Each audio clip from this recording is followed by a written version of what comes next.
नमस्कार दोस्तों। जैसे आजकल हम चर्चा कर रहे हैं पंचांग पर। पंचांग मतलब पांच अंग। इंडियन वैदिक एस्ट्रोलॉजी में पांच एलिमेंट्स हैं।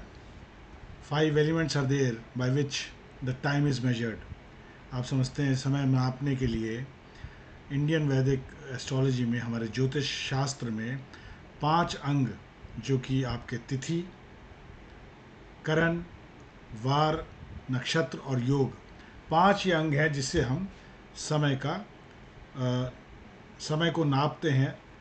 और ये, जैसे पहले लेक्चर्स में आपको मैंने तिथि समझाई है, नक्षत्र समझाए हैं और करण समझाए हैं।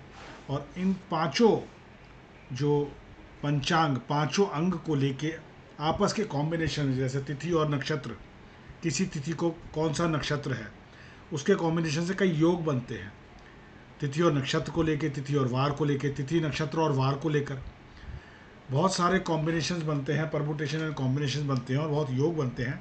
कई योग ऑस्पिशियस होते हैं हमारी, और कई योग इनऑस्पिशियस, अशुभ होते हैं हमारे किसी बिगिनिंग ऑफ वर्क के लिए, कमेंसमेंट ऑफ एनी वर्क। कोई कार्य आरंभ कर रहा हो तो कहते हैं ना, मुहूर्त का चयन कर ले, मुहूर्त निकलवा लो, ये मुहूर्त अच्छा है या गलत है। जैसे गाड़ी खरीदनी है या फिर गृह प्रवेश करना है, या आप समझ लीजिए शिलान्यास करना है, या फिर किसी तरह का, मतलब कोई भी नया काम अपनी ज़िंदगी में शुरू करना है जो कि डेली मंडेन लाइफ से परे हट के है, कोई नया काम शुरू करना है, उसके लिए लोग मुहूर्त निकलवाते हैं। तो मुहूर्त जो निकलवाते हैं, ये पांच अंग हैं जिनके परमुटेशन कॉम्बिनेशन से मुहूर्त निकाले जाते हैं। इसमें एक छठी चीज़ लगन भी होती है, जो कि पांच अंगों में तो नहीं है। फाइव एलिमेंट्स ऑफ जो ये पंचांग है, पांच अंग, पंचांग, जिसमें तिथि, करण, नक्षत्र, योग और वार आ गया, इसमें लगन नहीं है। लेकिन लगन को भी कंसिडर किया जाता है इनके साथ। जैसे कि आज हम तिथि शून्य लगन डिस्कस करेंगे कि कौन सी तिथि को कौन सा लगन एक्चुअली इनऑस्पिशियस होता है। अब देखिए, तिथि, जैसे मैंने आपको बताया था कि महीने में दो पक्ष होते हैं, एक कृष्ण पक्ष और एक शुक्ल पक्ष। कृष्ण पक्ष में 15 तिथि होती हैं, 1 से लेकर 15 तक, और ऐसे ही शुक्ल पक्ष में 15 तिथि होती है, 1 से लेकर 15 तक। कृष्ण पक्ष वो सफ़र है चंद्रमा का जो पूर्णिमा से लेकर अमावस तक जाता है, और शुक्ल पक्ष वो सफ़र है चंद्रमा का जो अमावस से लेकर चंद्रमा पूर्णिमा तक तय करते हैं। 15-15 तिथियाँ दोनों शुक्ल और कृष्ण पक्ष में, और टोटल 30 तिथियाँ हो गई। तो अब 15 तिथियों का नाम मैंने आपको बताया था। जैसे पहली तिथि फर्स्ट, प्रतिपदा, दूसरी द्वितीया, तीसरी तृतीया, फोर्थ इज चतुर्थी, और पांचवी पंचमी, षष्ठी, सप्तमी, अष्टमी, नवमी, दशमी, एकादशी, द्वादशी, त्रयोदशी और चतुर्दशी, और आपकी फिर आ गई आपकी, समझ लीजिए, पूर्णिमा या अमावस। जो कृष्ण पक्ष की 15वीं तिथि है वो होगी आपकी अमावस, और जो शुक्ल पक्ष की 15वीं तिथि है वो होगी आपकी पूर्णिमा। तो ये तिथियां हैं। अब इन तिथियों में देखिए, हर एक तिथि, एक तिथि जो होती है वो एक दिन कहलाती है, और एक दिन का एक्चुअली ड्यूरेशन क्या है?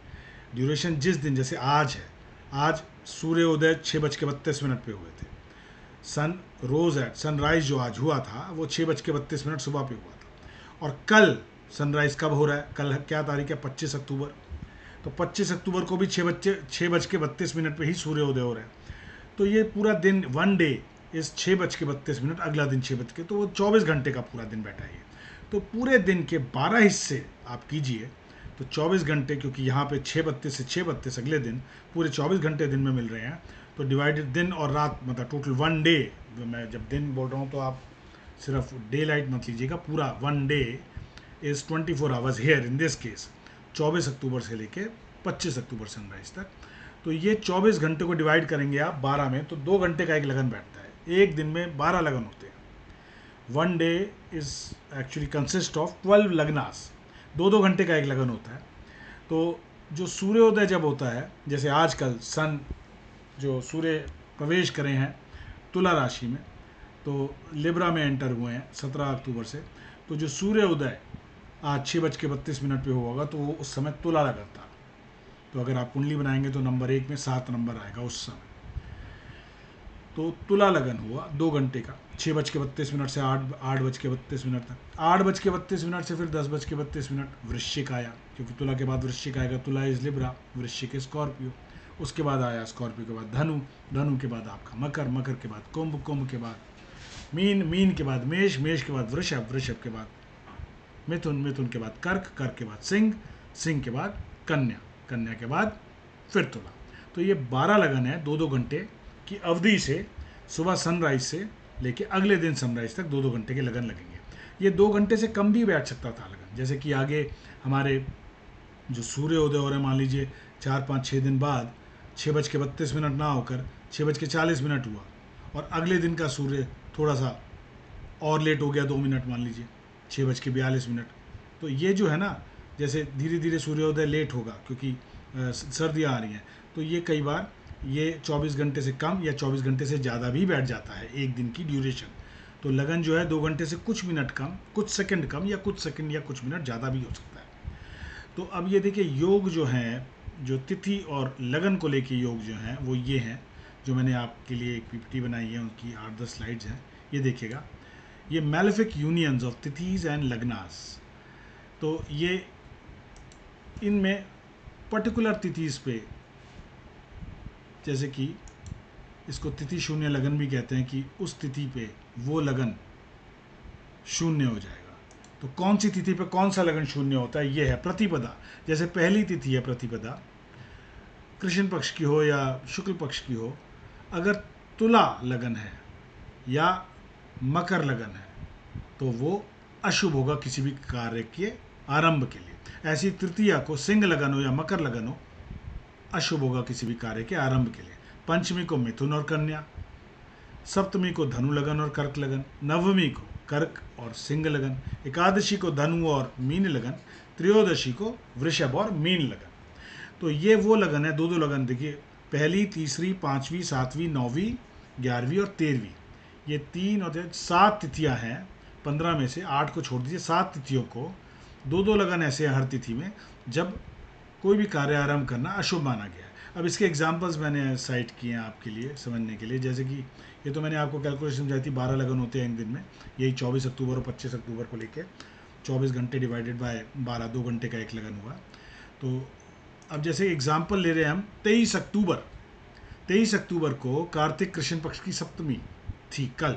आज तो अष्टमी है, आज 24 अक्टूबर है, तो 23 अक्टूबर जो कल था, कार्तिक कृष्ण पक्ष, जो कार्तिक मास चल रहा है, महीना कार्तिक का चल रहा है, और कृष्ण पक्ष चल रहा है क्योंकि कार्तिक का कृष्ण पक्ष की सप्तमी थी कल 23 अक्टूबर को।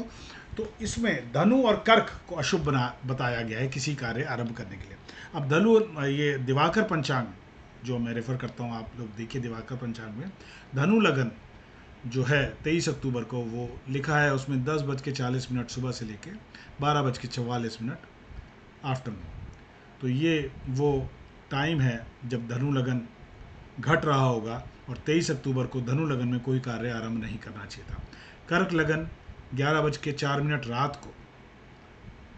को, ये रात्रि को पड़ रहा है क्योंकि 11:04 रात को और 1:25 रात के, ये वो रात का समय है जब कोई कार्य आरंभ नहीं करना चाहिए था। वैसे तो कोई कार्य रात को कोई आरंभ करेगा ही नहीं, लेकिन अशुभ समय था किसी भी कार्य को आरंभ करने के लिए। ऐसे ही एग्जाम्पल आप 23 अक्टूबर को, जैसे मैंने सप्तमी का लिया, ऐसे ही 25 अक्टूबर को, कल जो 25 अक्टूबर आ रही है वो नवमी है, कार्तिक कृष्ण पक्ष की नवमी है, और उन नवमी को किसी भी मास की, चाहे कृष्ण हो या शुक्ल हो, किसी भी मास की, कृष्ण पक्ष की हो या शुक्ल पक्ष की हो, नवमी को 2 लगन अशुभ माने गए हैं, कर्क लगन और सिंह लगन, चौथा और पांचवा। कर्क चौथा लगन होता है, सिंह पांचवा लगन होता है, तो 2 लगन अशुभ माने गए हैं। तो अगर हम दिवाकर पंचांग को रेफर करें तो 25 अक्टूबर को कर्क लगन जो है 10:40 सुबह से लेकर 12:44 आफ्टरनून तक घट रहा है, और सिंह लगन 3:55 दोपहर को से लेकर 5:19 शाम तक घट रहा है।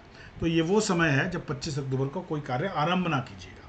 बाकी सब कुछ ठीक है, बाकी सारे कार्य करते रहिए, लेकिन नया काम शुरू ना कीजिएगा। अब ये 27 अक्टूबर को जैसे कार्तिक कृष्ण पक्ष की एकादशी है, तो एकादशी को धनु लगन और मीन लगन अशुभ बताए गए हैं किसी भी कार्य आरंभ करने के लिए। तो धनु लगन जो घट रहा है 10:25 सुबह से लेकर 12:29 दोपहर तक, और मतलब आफ्टरनून, और मीन लगन जो घट रहा है वो 3:40 दोपहर को, आफ्टरनून, से लेके 5:04 शाम को। 27 अक्टूबर को एकादशी है। ये दो वो समय हैं, दो लगन वो हैं जब कोई कार्य आरंभ ना करें।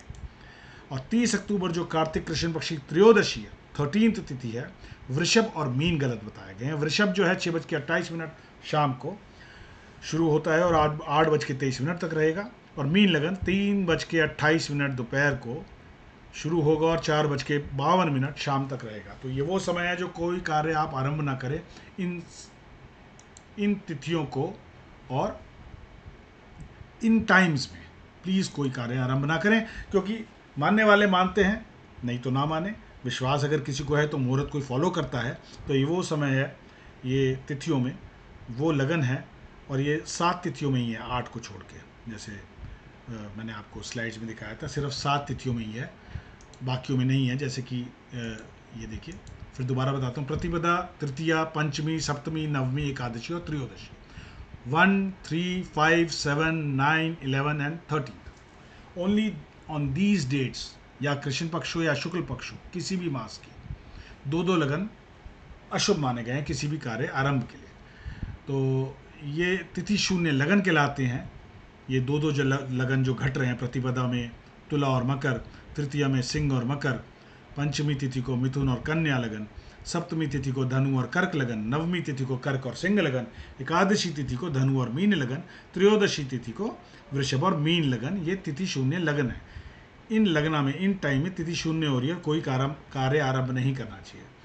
तो ये ऑल इन ऑल हमने देखा कॉम्बिनेशन हमारा जो था वो पंचांग के जो 5 अंग हैं, तिथि, करण, नक्षत्र, योग और वार, वो आपस में परमुटेशन कॉम्बिनेशन तो बहुत घटते हैं और योग बनाती हैं, लेकिन ये लगन और तिथि का कॉम्बिनेशन भी है, जिसमें हमने देखा तिथि शून्य लगन घट रहे हैं, इसको भी अशुभ माना गया। So I think you like my comprehension. More lectures will be coming, I think. Yeah, thank you so much.